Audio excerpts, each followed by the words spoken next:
قرآن کریم چې ختمیږي کنه نو د یوې ګناه ذکر کړی دی ومن شر حاسد اذا حسد یوې ګناه ذکر شوی دی کنه نو علماو چې ګناهونه خو ډېر دي خو په دې آخري آیتونو کې د یوې ګناه ذکر راغلی دا ولې وځکه حسد ډېر خطرناک شی دی حسد چې کې دا یو قسم د الله په تقدیر باندې عدم رضا ده ته په دې باندې خفه چې الله ولې دا قابل پیدا کړی دی حسد چې کې نو دا یو قسم خودکشي ده ولې حسد چې کې دنه بس وځي کنه چې دنه سوځي خو ځان خودکشي کې اول دا چې حسد شیطان کړی دی اول پاس په کوم ځای کې په اسمان کې پزمکه کې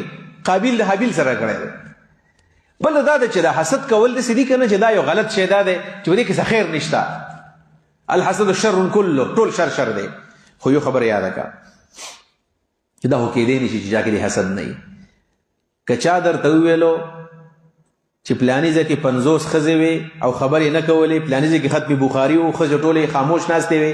ویلاري دروغ ویل یونیورسل دروغ دی ویل انټرنیشنل دروغ دی ویل خزه چې کینی خامخه به دا خبرې کوي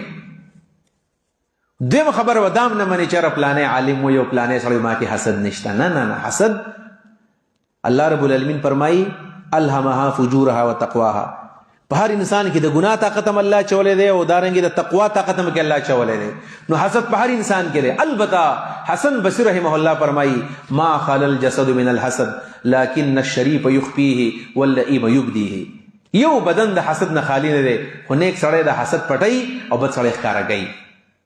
نو حسد په هر انسان کې دی چې په هر انسان کې حسد دی ټول ګناګار جواب داري چې نه حسد ال ګناه ده چې کله ښکارا کوي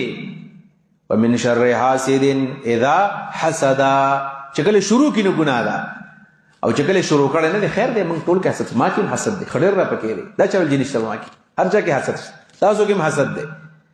او که زه ښکارا کما دا به ګناي او دنه چې دین او ثواب دی چې ما ګناه پټه ساتلې ده